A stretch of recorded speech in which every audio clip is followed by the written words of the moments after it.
Hey guys, मैं हूं आपका दोस्त पिराजी और आज हम देखने वाले हैं कि सागर मंथन क्या है, सागर मंथन कैसे हुआ था, किसने करवाया था सागर मंथन, ये हलाहल क्या है और सागर मंथन क्यों हुआ था। जब एक बार ऋषि दुर्वासा, जो माता अनुसया और ऋषि अत्रि के पुत्र हैं, जिन्हें रुद्र का अंश भी कहा जाता है, वे स्वर्गलोक गए और उन्होंने इंद्रदेव को पारिजात पुष्प से बनी एक माला भेंट के स्वरूप दे दी।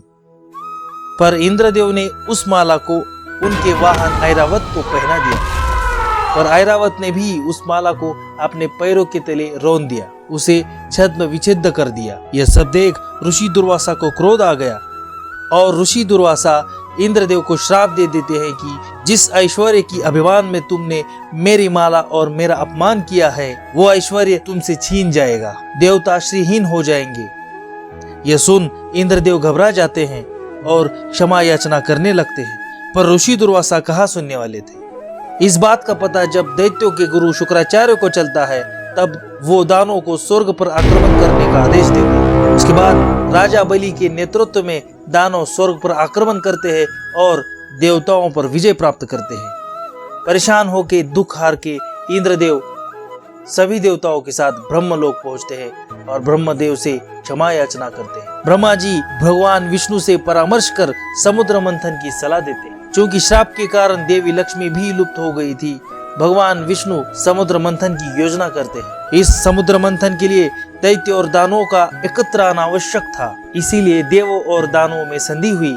अमृत और समुद्र मंथन से निकलने वाली हर एक चीज को आपस में बांटा जाएगा। इसके बाद समस्या ये उत्पन्न हुई कि मंथन करने के लिए मथनी कहाँ से लाएंगे। फिर भगवान विष्णु ने मंदराचल पर्वत को मथनी के रूप में प्रयोग करने का आदेश दिया। सुदर्शन चक्र को भी ये आदेश दिया कि मंदराचल पर्वत को काट समुद्र की ओर लेकर आए। सुदर्शन चक्र ने मंदराचल पर्वत को काट गरुड़ देव की सहायता से समुद्र की ओर मंदराचल पर्वत को लाया। फिर प्रश्न ये उत्पन्न हुआ कि मथे कैसे। फिर भगवान शिव ने अपनी प्रिय वासु की नाक को रस्सी की तरह उपयोग करने का आदेश दे दिया। फिर देवों में और दानवों में वासुकी के पूंछ की ओर कौन और वासुकी की सिर की ओर कौन, इस बात में बहस शुरू हो गई। उसे बड़ी चतुराई से ही नारद मुनि ने समाप्त कर दिया और निर्णय ये हुआ कि दानव वासुकी नाग के मुंह की ओर रहेंगे और देवता वासुकी नाग के पूंछ की ओर रहेंगे।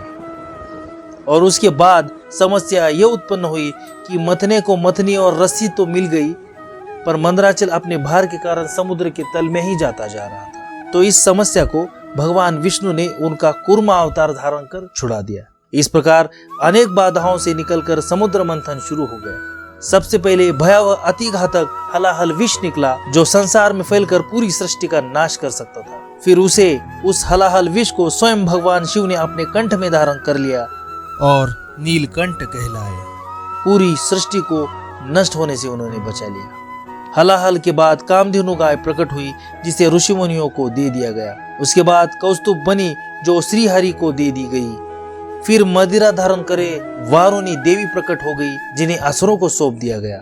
उसके बाद पारिजात वृक्ष, जिसे इंद्र को दे दिया गया। फिर उसके बाद कल्प वृक्ष निकला, उसे भी स्वर्ग में ही रखा गया। असुरों की जो अधीरता है उसे देख फिर कुछ निकलने वाले रत्नों को भी इंद्रदेव ने असुरों को दे दिया।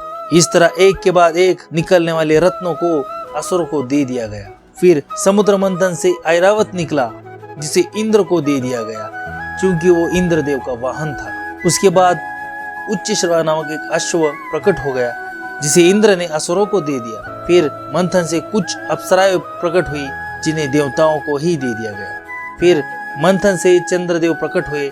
चंद्रदेव को भगवान शिव के सिर पर ही रखा गया, जिससे भगवान शिव का नाम चंद्रशेखर भी पड़ गया। चंद्रदेव के पश्चात श्री अर्थात माता लक्ष्मी प्रकट हो गई, जिन्होंने श्री विष्णु को अपने वर के रूप में चुन लिया। फिर आखिर में भगवान धन्वंतरी प्रकट हुए, हाथ में अमृत लेके, जिसकी प्रतीक्षा देवता और असुर दोनों भी कर रहे। फिर अमृत को भगवान विष्णु ने संसार के हित के हेतु देवताओं में मोहिनी रूप धारण कर बांट दिया। असुरों में से स्वरभानु नामक दानव था, जिसने छल से अमृत ग्रहण कर लिया। उसके फल स्वरूप भगवान विष्णु ने क्रोधित होकर सुदर्शन चक्र से उसका सिर धड़ से अलग कर दिया। वही स्वरभानु आज राहु और केतु के नाम से जाना जाता है। तो दोस्तों, ये थी आज की समुद्र मंथन की रोचक कथा।